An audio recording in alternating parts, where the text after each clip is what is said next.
നമസ്കാരം. ആരുടെ കൈകളിലാണ് മാരകായുധങ്ങൾ ഉള്ളത്? ആരാണത് കലാപത്തിന് വേണ്ടി കേരളത്തിൽ ഉപയോഗിച്ചിട്ടുള്ളത്?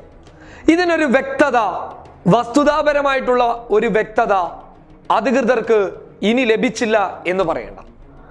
RSSന്റെ തിരുവനന്തപുരം ജില്ലാ പ്രചാരക പ്രവീൺ നെടുമങ്ങാട് പോലീസ് സ്റ്റേഷനിലേക്ക് ബോംബെറിയുന്നതിന്റെ ദൃശ്യങ്ങൾ ഏഷ്യാനെറ്റ് ന്യൂസ് ഇതിനോടകം തന്നെ പുറത്തുവിട്ടിട്ടുണ്ട്. ദൃശ്യം കാണാം.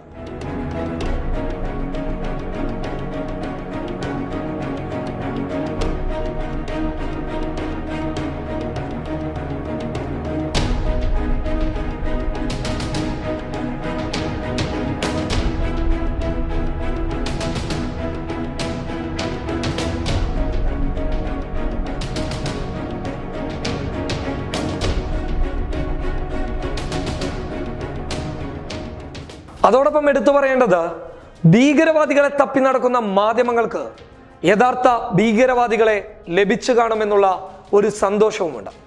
അല്ലെങ്കിലും BJPയുടെയും സംഘപരിവാറിന്റെയും മുഖപത്രങ്ങൾക്ക് തീവ്രവാദികളെയും ഭീകരവാദികളെയും സൃഷ്ടിക്കലാണല്ലോ യഥാർത്ഥ പണി. വസ്തുതാപരമായിട്ടുള്ള തെളിവുകൾ അന്വേഷിച്ച് നടക്കുന്ന ഇവർക്ക് ചുമരിലെഴുതിയ അൽ ഖ്വായ്ദയുടെ തലവൻ ഭീകരവാദിയായ ഒസാമ ബിൻ ലാദന്റെ ചിത്രങ്ങൾ അത് വരച്ചവർ ചിലപ്പോൾ തീവ്രവാദികളും ഭീകരവാദികളുമായി കാണാം.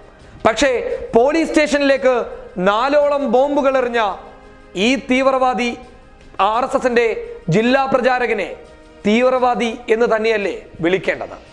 അതിലെന്തു തെറ്റുണ്ട് എന്നുള്ളതാണ് ചോദ്യം. ഇവരല്ലേ യഥാർത്ഥ തീവ്രവാദികൾ?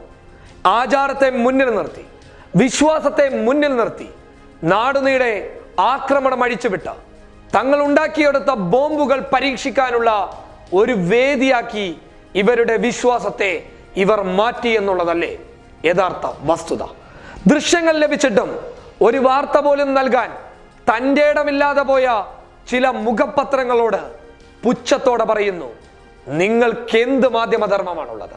സത്യം പറഞ്ഞു കഴിഞ്ഞാൽ നിരപരാധികളായിട്ടുള്ള വിദ്യാർത്ഥികളെ വേട്ടയാടി അവരവിടെ ബോംബുണ്ടാക്കുന്നു, അവരവിടെ തോക്കുകൾ വിൽക്കുന്നു, അവരാണ് ഇവിടുത്തെ തീവ്രവാദികളെന്ന് നാൾക്കുനാൾ വിളിച്ചു പറയുന്ന മാധ്യമങ്ങൾക്ക് RSS ജില്ലാ പ്രചാരക, തിരുവനന്തപുരത്തെ RSSന്റെ ജില്ലാ പ്രചാരക പ്രവീൺ എറിഞ്ഞ 4 ബോംബുകൾ നാളെ ചിലപ്പോൾ ഓലപ്പടക്കങ്ങളാക്കി മാറ്റിയെടുക്കാം. അവിടെയാണ് പൊതുജനം മുഖ്യമന്ത്രി പിണറായി വിജയനെയും ലോക്നാഥ് ബെഹ്റയെയും വിശ്വസിച്ച് നിന്നിട്ടുള്ളത്. ആ വിശ്വാസത്തിനെ ഹനിക്കപ്പെടാതെ സംരക്ഷിക്കേണ്ടത് നിങ്ങളുടെ കടമയാണ്. നിങ്ങൾ 40 വട്ടം പറഞ്ഞിട്ടുണ്ട്, ആക്രമണത്തിന് ഇരയാക്കപ്പെട്ടവർക്ക് നഷ്ടപരിഹാരം നൽകും, അല്ലെങ്കിൽ ആക്രമിച്ച ആളുകളുടെ സ്വത്തുവകകളിൽ നിന്ന് ഈടാക്കി നൽകുമെന്നുള്ളത്. ആ വസ്തുതകൾക്ക് കൃത്യമായിട്ടുള്ള വില നൽകിയിരിക്കുകയാണ് പൊതുജനം. അതിൽ വിശ്വസിച്ചിട്ടും അവരുണ്ട്. RSSന്റെ ജില്ലാ പ്രചാരക പ്രവീൺ തീവ്രവാദി എന്ന് തന്നെ വിശേഷിപ്പിച്ചുകൊണ്ട് ന്യൂസ് ഡെസ്ക് പബ്ലിക് കേരള.